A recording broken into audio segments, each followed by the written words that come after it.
Hello, my name is Jane Rudloff, and this is my Summative Practicum experience presentation that I will be doing in a video format. This is me just currently introducing the project to everyone, so I'd just like to apologize for the state of my voice right now. I'm getting over being sick, and so my voice is kind of gravelly and kind of hoarse, so I'm sorry if it's gonna irk you a little bit, but trust me, it annoys me more than it might annoy you, so just hang tight with me and just enjoy the show. I'm going to go through each standard one by one. First, I'm going to show you my rating and then give you my 3 artifacts after. For the first standard, number 1, which is content knowledge aligned with appropriate instruction, the teacher candidate understands the central concepts, structures, and tools of inquiry of the discipline and creates learning experiences that make these aspects of subject matter meaningful and engaging for students. For this standard, I would give myself a 2 because I'm able to engage with the students in new learning experiences. For my first artifact, I did a Price is Right type of game with foreground, middle ground, and background. And in this game, I had cutouts of each vocabulary word, the foreground, the middle ground, and the background. And I had just a really simple drawing of a nature landscape on the whiteboard. I put one of those words in a spot, either in the foreground, middle ground, or background, and I asked the students, is this right? And I would have the students agree or disagree by holding up a thumbs up, neutral thumbs, or a thumbs down to show if they disagree or agree. And I had the students raise their hands to demonstrate to me and tell me why it isn't correct. And in this way, I had the students kind of critically think about the terminology that I had just exposed them to, and they had to apply that knowledge and come up to the board and show to the class how it should, the correct vocab for that spot. The students were really engaged with this activity, and it was a lot of fun for me too to see the kids so engaged with the vocab and terminology for a subject that might not seem on the surface very exciting. For my next artifact for Standard 1, I would like to use art checklists, which you might think are kind of silly, but for art class, it provides a great way of kind of structuring the art room and the art project, because having an art checklist for what I did with the 5th grade students and their 1.2 point perspective project, the students were able to either walk up to the projector and the whiteboard to check it off. They brought their artwork to the board to make sure, did they collect the materials did they need? Did they use a vanishing point? Did they use a horizon line? Did they practice their design on practice paper, or did they jump straight to the final paper and maybe were having issues? Did they add details such as the flags, trees, benches, fences, rocks, animals, and the background? And did they use a different medium for the background, such as something different than colored pencils, Sharpies, watercolors? And did they put away their materials and artwork into the turn-in tray in the back of the room? So having these kind of checklists, which I also printed out for the students for their tables, were kind of a great way to also be sort of like an exit ticket also for the students. But this provided the students just a really great way of making sure they hit all those benchmarks.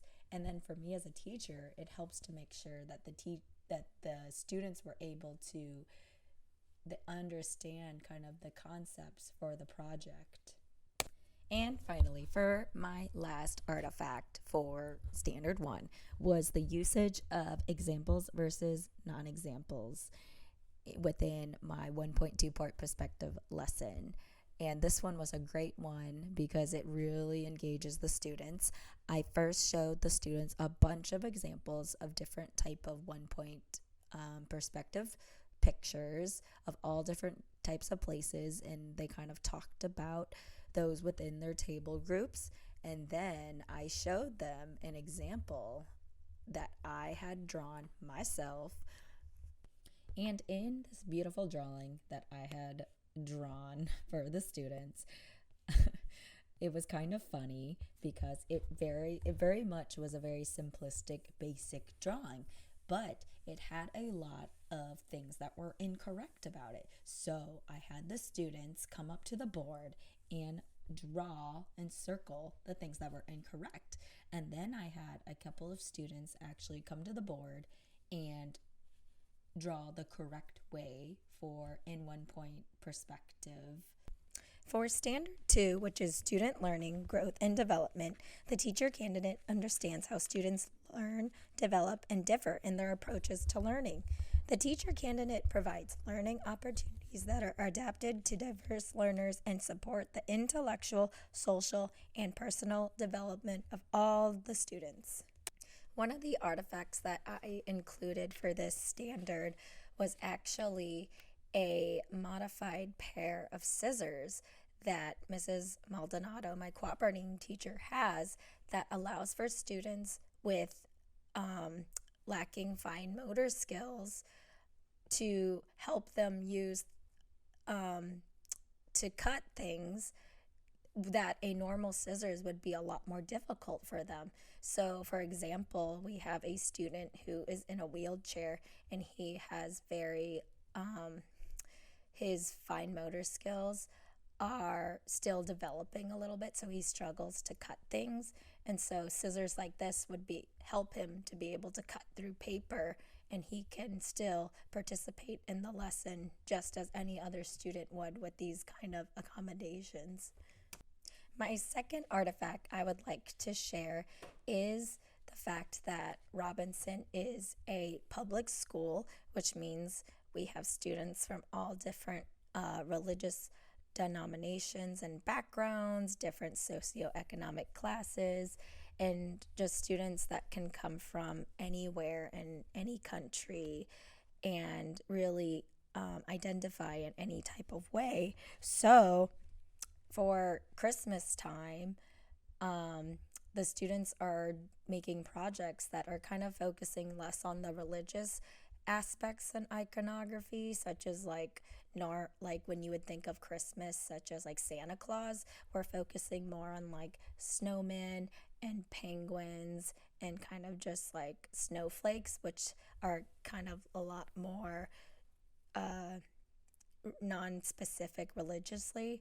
And also for my still life lesson plan, we decided to use pumpkins because during this time, this was kind of around Halloween and kind of early fall time. So that was a lot of fun for students to have just all these little types of pumpkins for their still lives.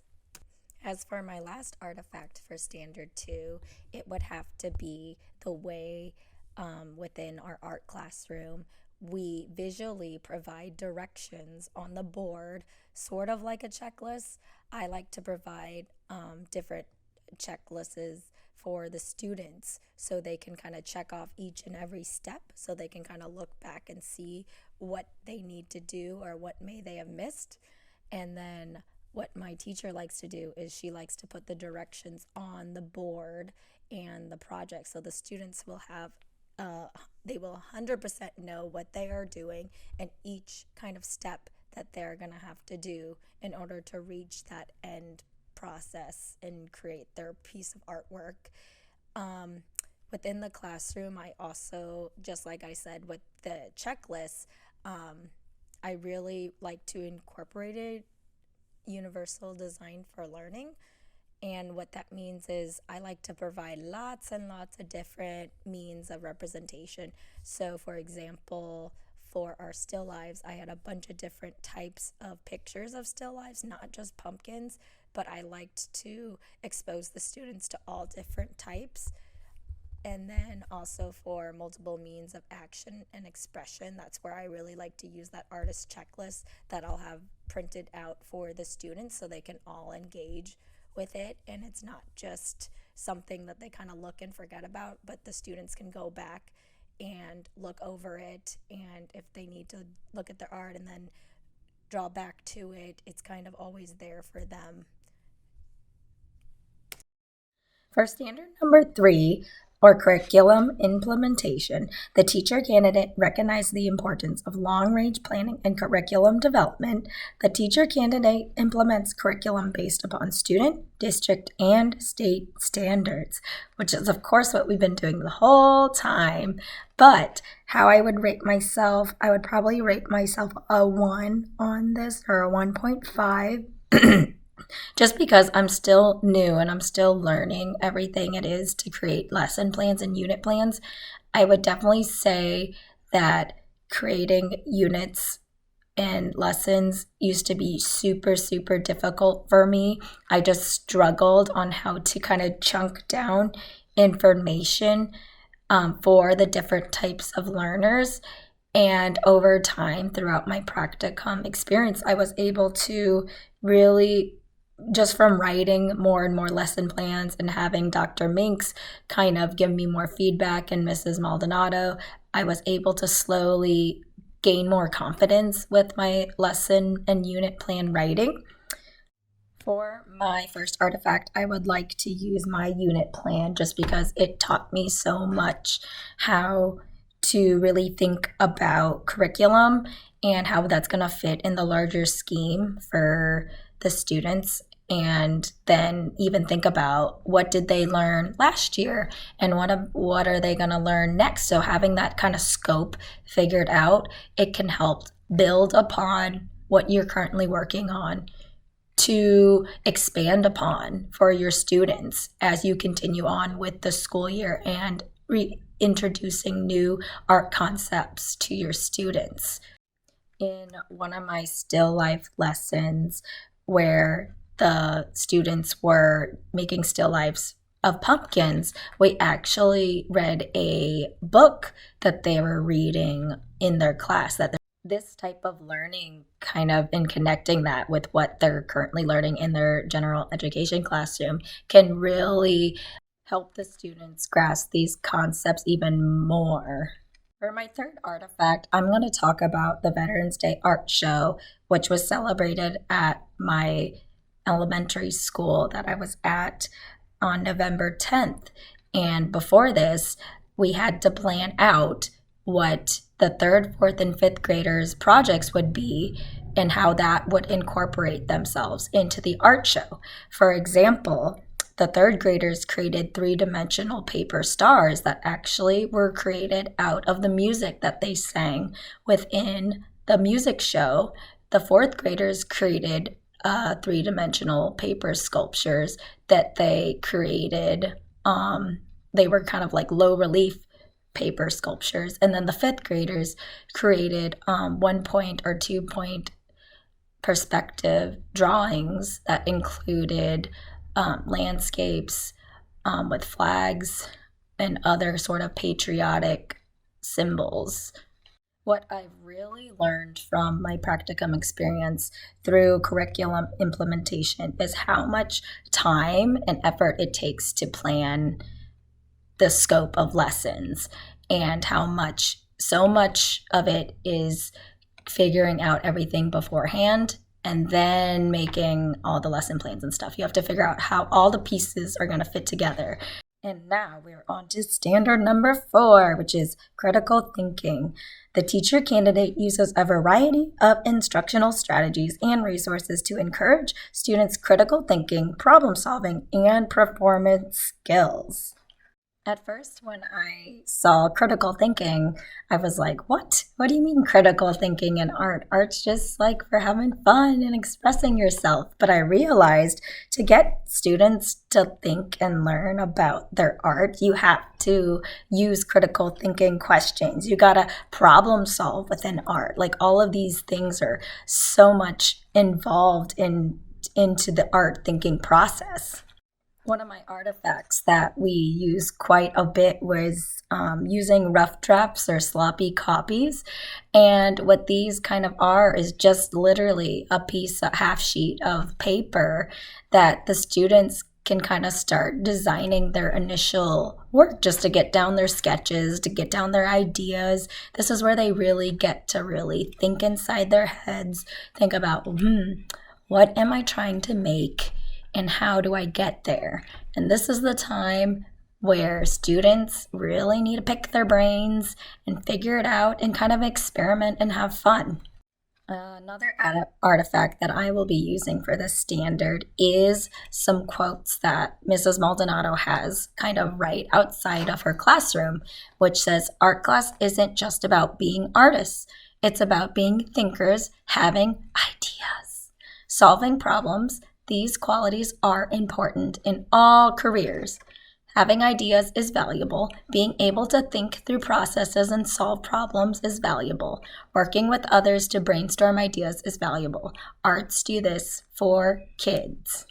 I think this artifact has a really great way of just summing up what it's like to be in Mrs. Maldonado's classroom. How whenever the kids come up to her, she always asks the question back to them. And it's like when they ask, "Well, how do I do this?" And she asks them, "Well, how do you do that?" It's kind of like one of those things where they have to go back and kind of think and pick their brain to figure out how to get there. And my final artifact is probably going to be the critical thinking reflection questions that I started using with some of my lessons, such as asking the students for like a landscape and trying to get them to think about ideas of like depth and how do things look three-dimensional on a two-dimensional picture. And I would ask questions such as, where do you find the most details, which would obviously be in the foreground or closest to the viewer, or where are the colors the brightest, which would also be kind of the foreground. But what kind of asking these kind of questions is that you kind of have to make them think and try to figure it out for themselves, really kind of pick their brains and to try to figure that out, which I really, really love these type of questions. And for Standard 5, which is a positive classroom environment, the teacher candidate uses an understanding of individual group motivation and behavior to create a learning environment that encourages active engagement in learning, positive social interaction, and self-motivation.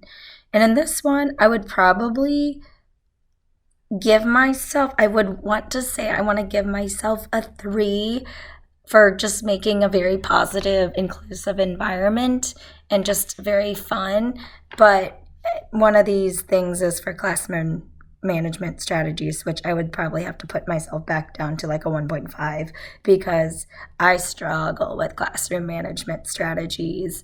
Before teaching, I honestly didn't have any sort of classroom management strategies up my sleeve. When I started kind of watching my cooperating teacher, Mrs. Maldonado, I was just in awe of how well she was able to manage the classroom. And she just had all these different calls and responses. And she never had to use like very like outlandish type of strategies that I was like, I don't know how else to get the attention of the kids because they just don't seem to listen to me, which could be because I was a practicum student and I didn't have the experience and I didn't have kind of the timbre that Mrs. Maldonado had. But I know that by practicing in the classroom and the experience of practicum, I was able to use all different types of strategies.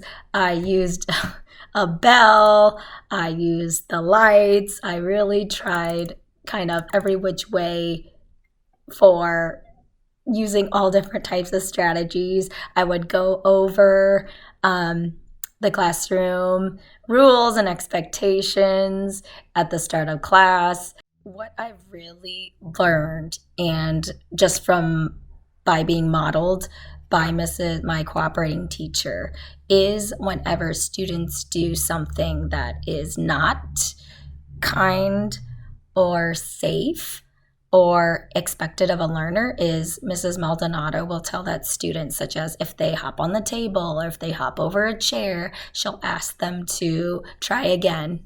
And so the student will have to go and like walk back and then show the correct way of how to handle their body within the art classroom. And obviously, a lot of this kind of classroom management is with just kind of basic, like staying in your chair, listening to the teacher, listening when someone's talking, stuff like that. But it also has to do with, of course, how you handle your tools and how you handle your materials. Because we do get students that will crumple up their work or they'll try to mess with like another student's artwork and stuff like that. So it's kind of teaching students on really abiding by these classroom rules and expectations. And if they decide not to, is we have a couple of different ways to manage that, such as we have a little like quiet corner, which is kind of just right outside the door, but you can see it through the little window of the door right there. Or a lot of times we'll just ask, hey, do you want to go take a break in music? So sometimes they'll go take like kind of like a 5-minute break in the music room, which is just right next door. Like I said before, I've tried, I think, every classroom management strategy under the sun, but the ones I think that work well for students is probably the bells, which I kind of like using for my older students just because some of the classes take a lot more different strategies than other classrooms. It just kind of depends. But the classes really seem to listen to the bells, which is really surprisingly. And it's just a little desk bell that I got from Amazon, and it just peaks up the students and instantly they are quiet, which I'm so thankful for. And finally, my last artifact is the WISE tickets. And these are just little pieces of paper. They have a little road runner with a book, which is Robinson's mascot. And what it says is, we are wise learners. And WISE stands for welcoming, inclusive, safe, and equitable. And what makes these so awesome is that if students go like beyond our expectations, such as if students don't even ask to help clean up the room and they just start getting the little brooms and start cleaning up and stuff, sometimes we'll hand out WISE tickets. So what makes these tickets so awesome is that these get actually stapled to a board outside of the cafeteria, and each grade will have their own board with their own WISE tickets on there. And if a grade gets enough WISE tickets, then they can earn things such as like a more recess time, lunch with a teacher, and free dress pass. So even though I still think I'm going to struggle with classroom management strategies even as I go forward with my teaching career, I understand how important it is to create that positive classroom environment for art teachers and making it that place that kids feel safe and ready to learn and just ready to try out new things and experiment.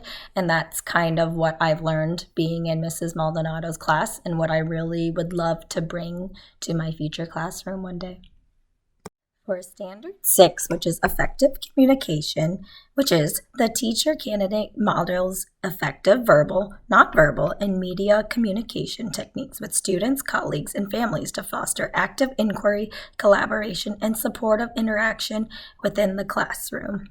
For this standard, I'm probably going to have to rate myself a 1 just because I still kind of struggle with communicating in general, and it's one of the things that I'm always working on and always working for myself, and I always tell myself I'm going to do a lot better with. But for my first artifact, I would like to use an email that I have sent to Dr. Minks for last week when I wanted to verify with her the date that we had for my final observation. So I included that as my first artifact because it shows me kind of having that effective communication with my supervisor. For my next artifact, I am sharing a text conversation that I had with my cooperating teacher, Mrs. Maldonado, where I told her last Thursday, this is when I started getting really sick, and I told her that I would not be at school this morning. And she told me that was great and to feel better. And finally, my last artifact is a letter that I wrote to my students and to Mrs. Maldonado, just thanking them for just having me in their classroom, even though it's been kind of a crazy, crazy fun year together.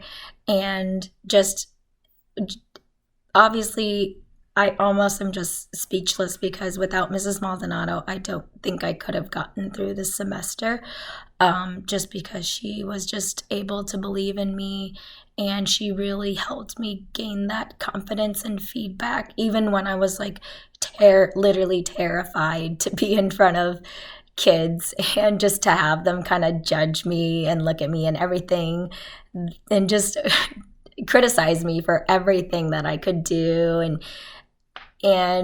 Because of her and kind of like her teaching style and her personality and just how she's just been such a great role model, I really want to strive to be just like Mrs. Maldonado and run a classroom that is very similar to hers.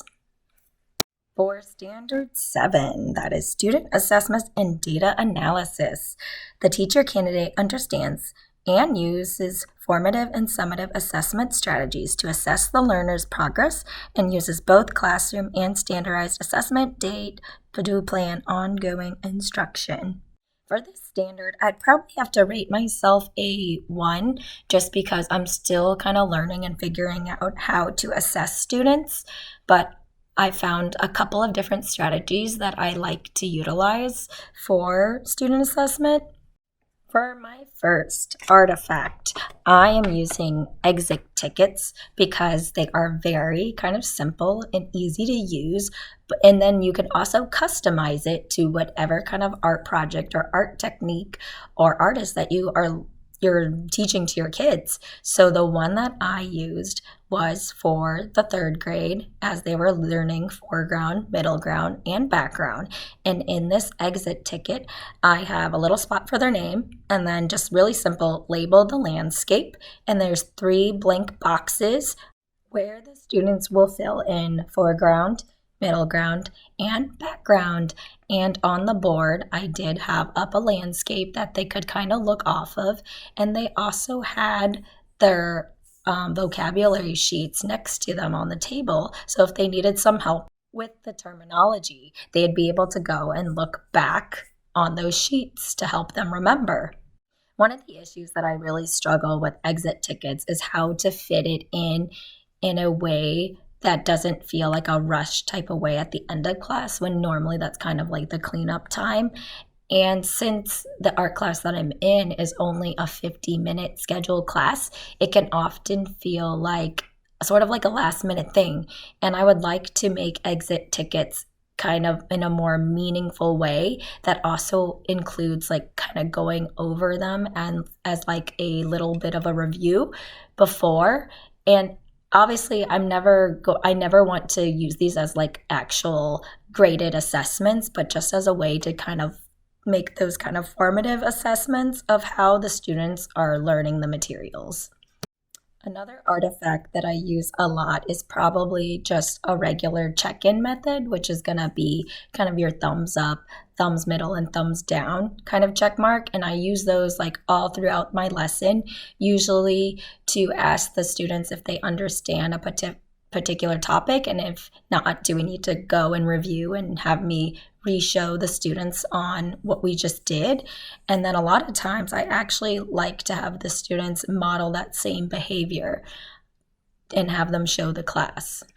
And finally, for my last artifact, I included a screenshot from one of my students, a kindergarten student who has a lot of behavioral issues. So I took a picture of his behavioral plan, and each week he kind of works on doing a different, following a different plan. which is for last week, it was for following directions.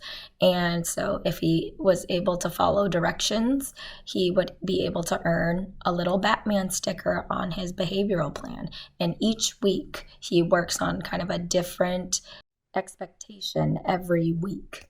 I would have to say for standard 7, to me as an art teacher, it's very difficult to see how this can fit in to kind of art curriculum and just the nature of art as it is, because a lot of times we're looking for just development and developing those skills, but not necessarily grading the students' artworks on the type of content that they can make, or if they're making like masterpieces. But we're just looking at, are they developing those fine motor skills, kind of developing those critical thinking questions?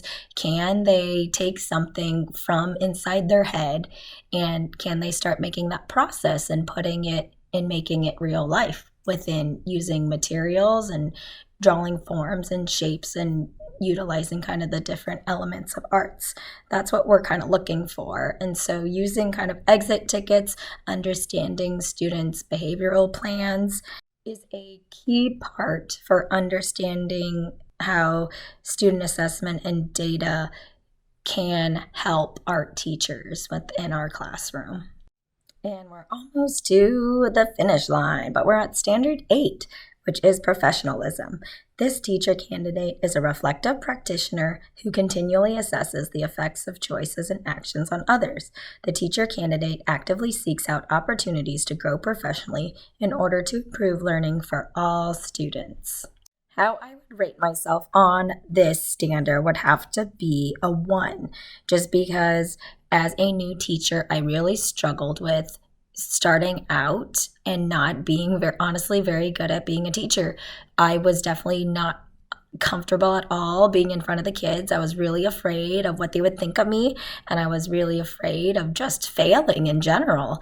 And so that really limited me because I never had that confidence. For my first artifact, it would probably have to be our journals, which acts as kind of like a sort of self-reflection.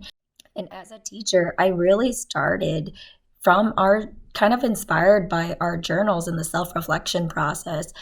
Every night that I come home from being at school, I try to do a little bit of self-reflection, and I downloaded one from the internet, and it kind of just talks about like lesson modifications, what went well, what do you think you can improve on, and things of that nature. And I think that's just so important for a teacher, because we really have to look for feedback, look for how do we improve ourselves, and that's the only way that we're going to be able to become a better teacher and be better for our students. My next artifact would probably have to be the VO tagging, which I will honestly say I really disliked being recorded, but I understand as a teacher that's the one way you're going to learn, is being able to see yourself point blank and seeing like, oh no, I just stood in the same spot the whole time, or I spoke like a mouse the whole time, or I was shouting at everyone and the students and they were probably scared. So being able to really look back, kind of go through those teacher tags to kind of be like, yep, this was great, this was great. And it made me realize how much I don't use any sort of humor at all, having to go and self-reflect on my VO tagging experience. And now I really want to try to incorporate much more kind of humor within my lessons, just within being with the kids, just so that I can engage with my students better.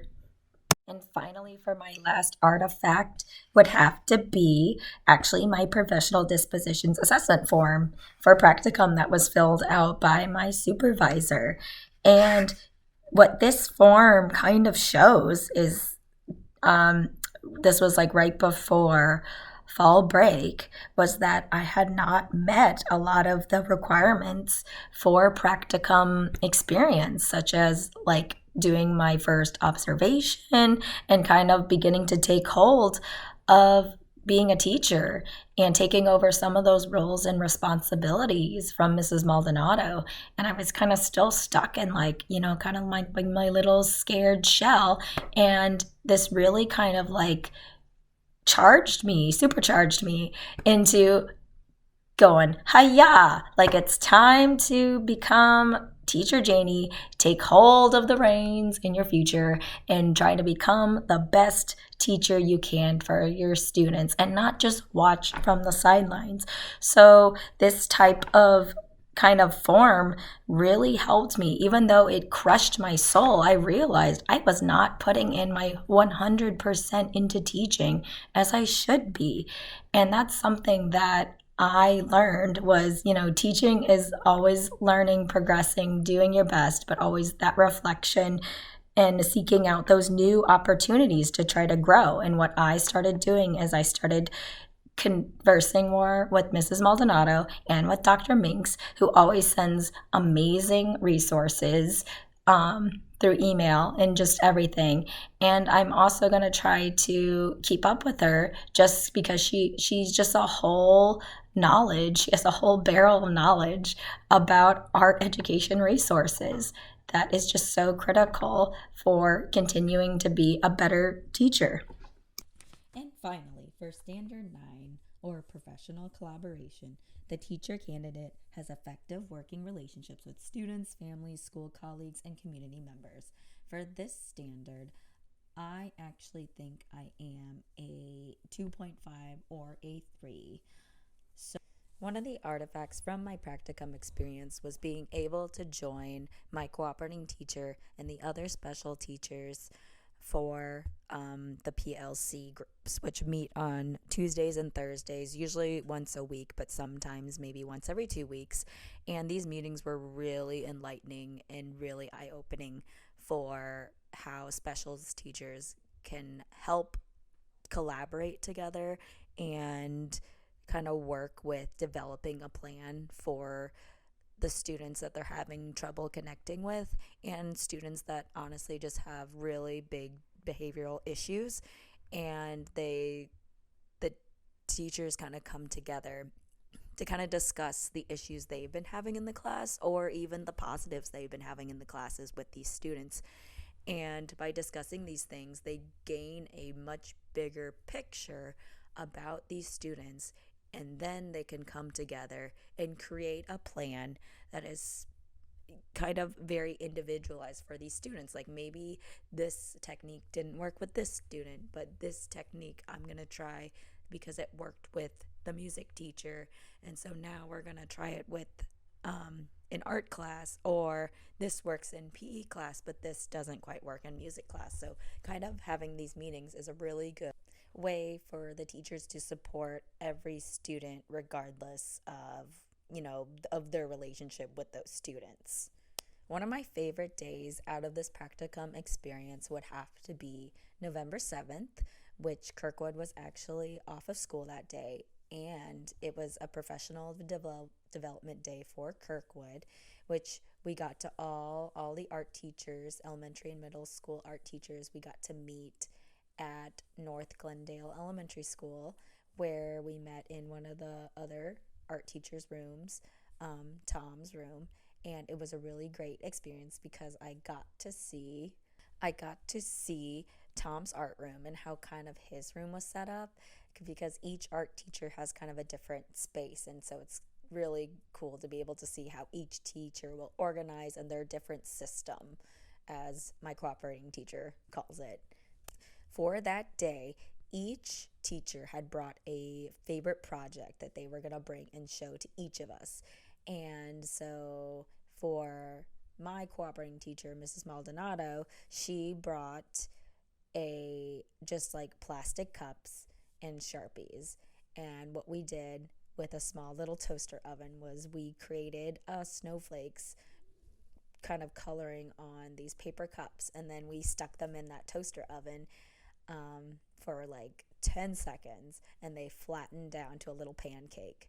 And then when we brought them out, you had a beautiful little snowflake ornament for that we will be using for the fifth graders for their snowflake study. Tom actually showed us how to create our own jelly prints, but they are actually made from gelatin and glycerin. And he showed us real time how to model and create these prints yourself, which I actually did at home. I created my own jelly prints using cookie sheet, and I bought the gelatin and the glycerin and boiled the water and everything, and I created my own prints, which I used with created art with my daughter. But And finally, dun, dun, dun, dun, the last artifact for professional collaboration would have to be everything going on with Veterans Day.